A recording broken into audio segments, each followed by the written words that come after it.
Nisy mpanjaka tanàna tandroe niteraka zazakambanaro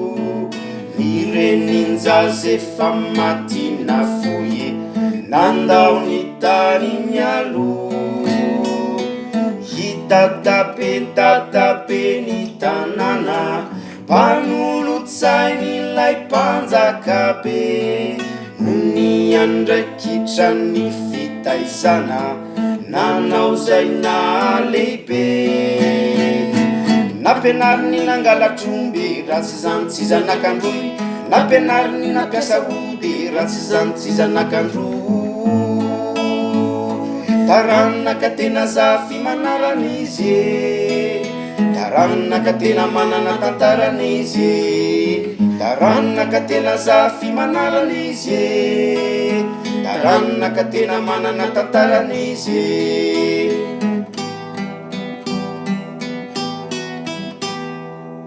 tonga vahiny tandafy nitondra fomba fitaizafako fomba fisainana fomba fitafy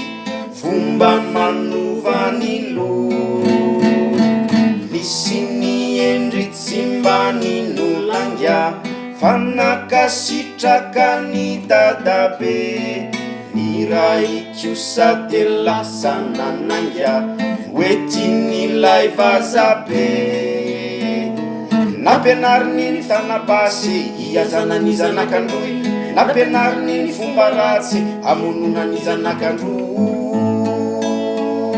taisany tena zafy manaran'izy lay daty tsy mety mino ny tantaran'izy tsy isany tena zafy manaran'izy lay daty tsy mety mino ny tantaran'izy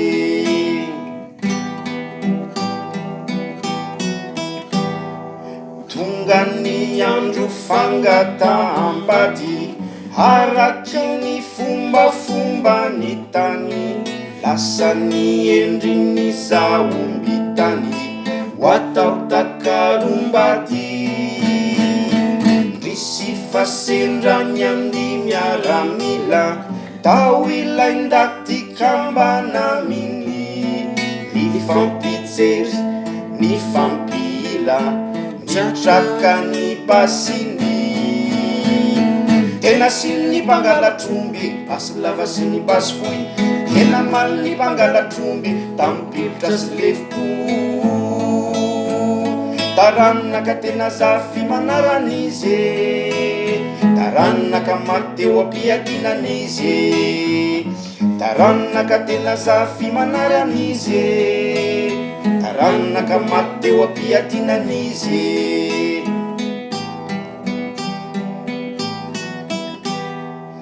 nisy mpanjaka tanàna tandroe nisaonany zazakambany roa ny zanany maty nafoye miadika de samivo tsy tomantsykika izy raha tsy zany tsy zanakandroy tsy tomantsykika izy raha tsy zany tsy zanakandroy taranaka tena zafy manaran'izy namoy ny dimy sy namony faran'izy taranaka tena zafy manaran'izy namoy ny dimy sy namony faran'izy taranaka tena zafy manaran'izy taranaka tena zafy manaran'izy